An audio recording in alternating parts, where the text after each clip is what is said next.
So great to speak with you today about you. the new season of Special Forces. Tell me, what did you think when you got approached about being on the show? Because it's intense. Yeah, I got excited. It was like, it felt like a purpose in a way. I needed a reason, something driving me to get in shape. Yeah. And I loved it. And how did you train? I feel like you must have trained a lot ahead of the season because this is a very intense, I feel like, physical type of show. I had been just trying to improve my workout for 5 years, maybe 3 years. I don't remember. I just trying to get a better workout, and not really find enough motivation. I'd get a good hour and a half workout in, and I look at my phone and go, I'm good enough. It was great because I got the notification and what's sad is I peaked halfway there. Okay. Yeah. I started I think I had about 9 weeks to prepare. Everybody else had so much less time. But at about 5 weeks, I something went wrong and I wasn't improving anymore. I was like, what am I going to do? So we get a list about 5 weeks out. We get a list of things that we're supposed to prepare with, and one of them includes swimming. Oh my gosh. I live at 7,000 feet. I start swimming, and I realize that I'm in terrible shape. Swimming is a whole nother type of workout. It's like if they're going to make me swim much, I'm going to die out there. So I better start improving my workout. So I put on a 50-pound Birkin rucksack and started hiking, swam a little bit. I was physically prepared, but I didn't think I was. Yeah.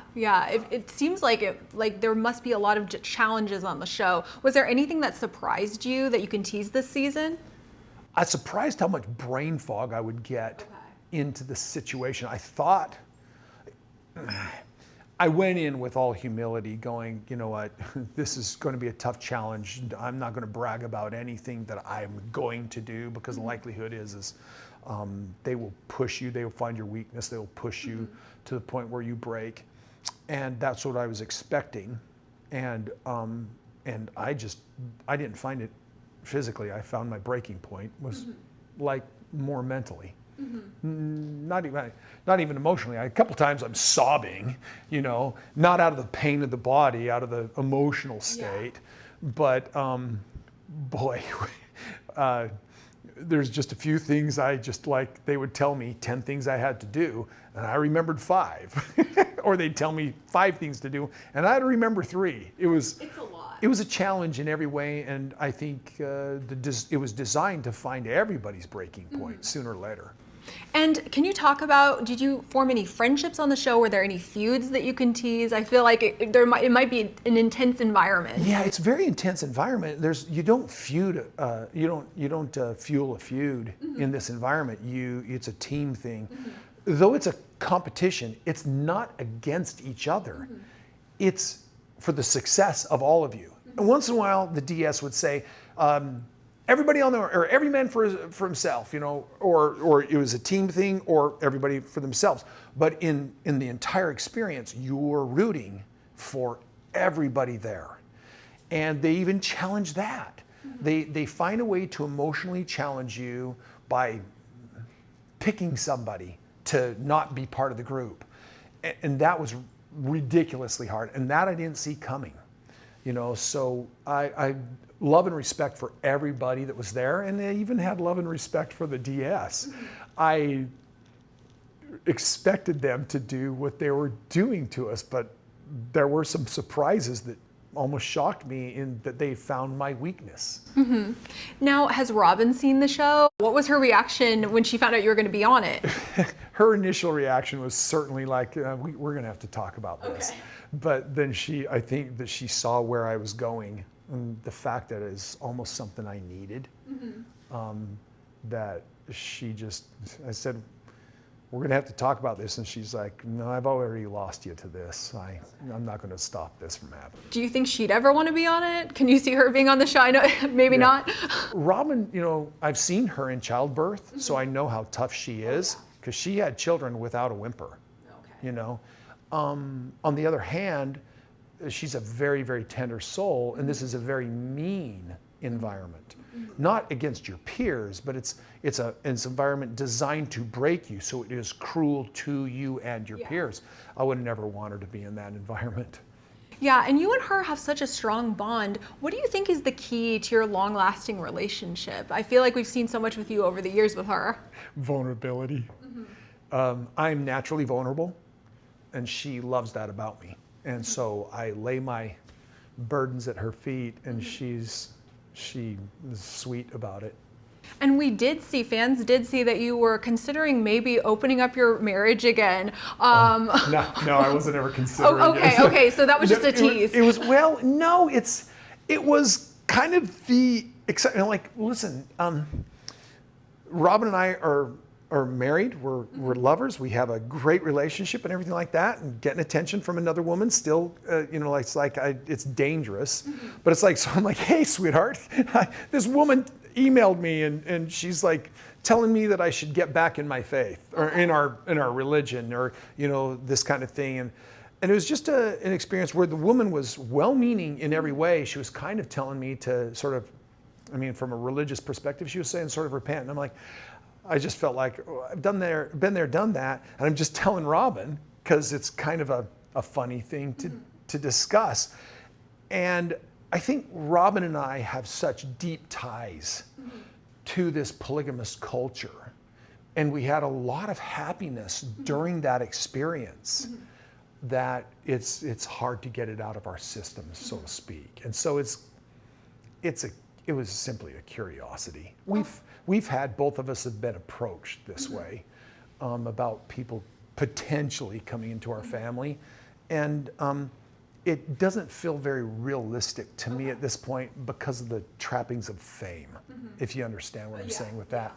That it was like, this can't be something that we could rely on, even though a couple of them were from people that were embedded most likely in the culture of plural marriage. And I wish them well, and I'm just not. And Robin and I kind of look at it and it's like, whew, well, we suffered at the end of this experience. It'd be painful to think about it again.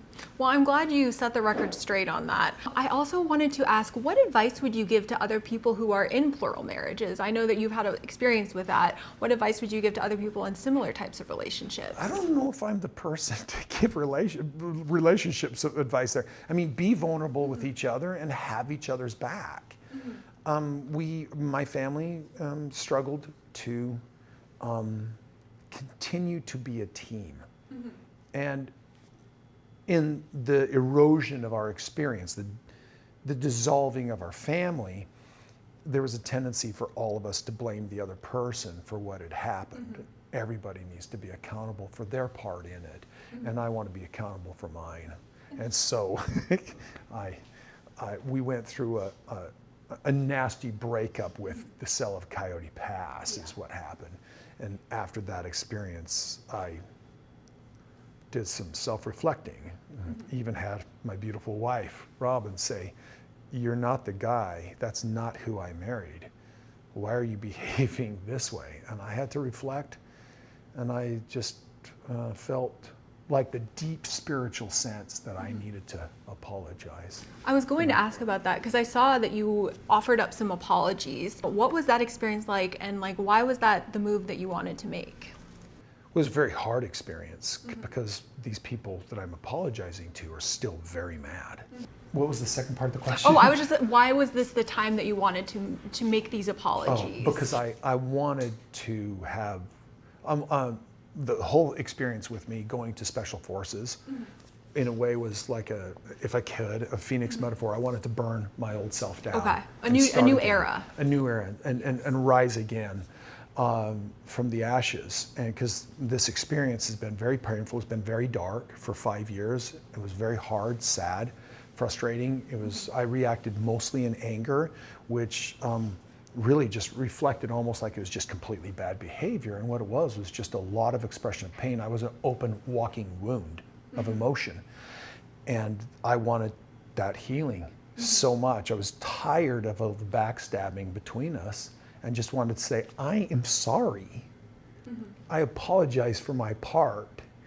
And it's very deeply spiritual to me to, to make this right with myself, with my wife, with God, and my exes.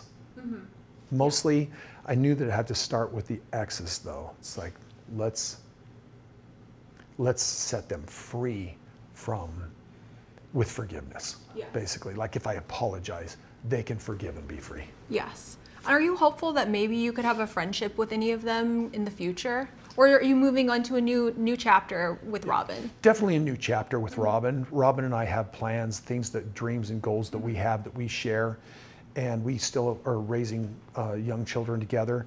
I would like to have a friendly relationship with all my exes. I also wanted to ask, what are you hoping specifically for this new era with you and Robin? I feel like you've been through so much with her. What would you like to explore in the future with her?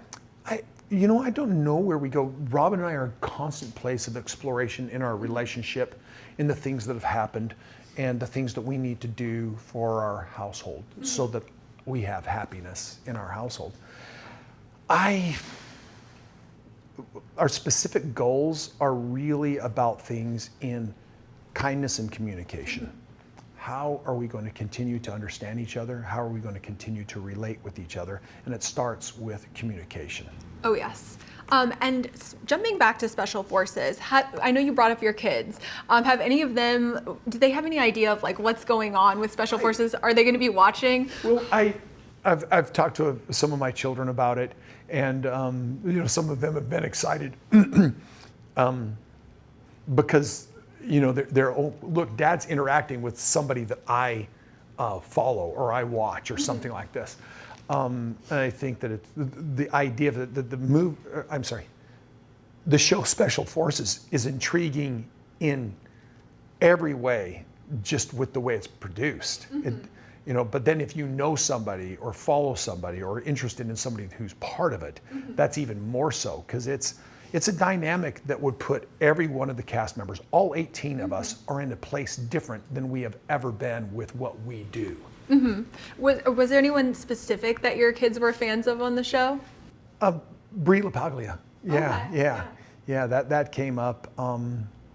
And she's big on TikTok. I feel like she's so fun to watch. Yeah, that's so. Somebody in my family was talking about that, about Brianna LaPaglia. That's so fun. Yeah. So and her and I did a lot together. We had a lot of experience together, and Brianna was like, Kody, listen, you gotta listen to me because I'm the brains and you're the brawn. So you do the heavy lifting, because I was losing my head towards the end of the experience, and it's like, okay, you can manage this, and I'll do the heavy lifting.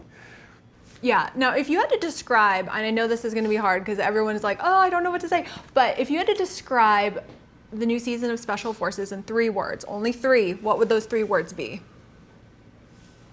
The world's toughest test. I mean, like, it's just, we'll find your weakness. Okay. That's a good tagline. Well, thank you so much for speaking with me today, and congrats on this new era and this new season of Special Forces. Thank you very much. Excited to see how it all unfolds. I feel like it's such an intense show. The experience. I'm excited because I had a first-person experience, and it was so poignant, so poetic, so deep. And now I'm going to see it from a third-person perspective with my cast members, and it's going to change that perspective. I'm excited to see it because it'll be like, not just like reliving it again, but like living it through their experience, which is going to be different than mine.